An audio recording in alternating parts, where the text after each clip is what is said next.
Alefaso lesy le vavaka. Aoko sy vavaka. Andrasa aloha. Sotroko ty a. Jereo kely no sotroko azafady fa tsisy ty. Indra indray nanana fa mety iny. Jereo no sotroko azafady fa tsy mahay mihinana amin'itony sotro kely maivana kely nareo tony a.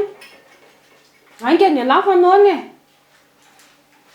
Maloto rangaly izy fa ty aloha hinanana. Mandana sasao fa tsisy an'izany zaka am'laly atsy a. Tsy azokeo maninona zao raha hohanina amin'iny. Fa maninona zao iny? Tsy mahay mihinana amin'ny sotro ny lisan'io a. Misotroka ihany ianao nefa mahazatra anao sasao. Anasan'io zao de maninona. Alefa le vavaka. Aoko sy vavaka. Ary aiza zany zao ny ratsy. Efa miteny anareo foana hoe to de asiranina pangy eto alohan'ny hihinan-kanina. Lasa makarany ala.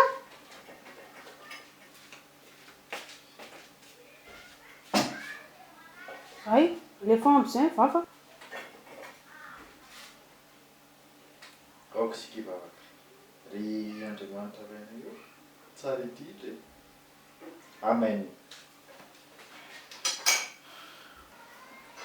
Mba tsara kosa zany laoka androany zany amin'le tiako mihitsy a. Mazotoa dada. Bien sûr.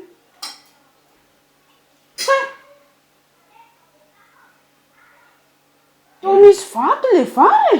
Fa iza nandro an'itony vary tony? Jereo koa tony. Misy maintimainty, misy akoto tsy azoko mihitsy. Fa zany nareo ato tsy mbo mitsipom-bary mihitsy. Sady tsy mbo manasa vary zany ny olona ato anatin'ity trano. Zao veranga maintimainty sy ny akoto ny vato efa tsy tenenina tsy. Fa tsy mitsipom-bary ahoana. Sady ao mihitsy mitsipona an'io vary io sy manasa an'io vary io. Fa nareo dia mahita kritikena foana.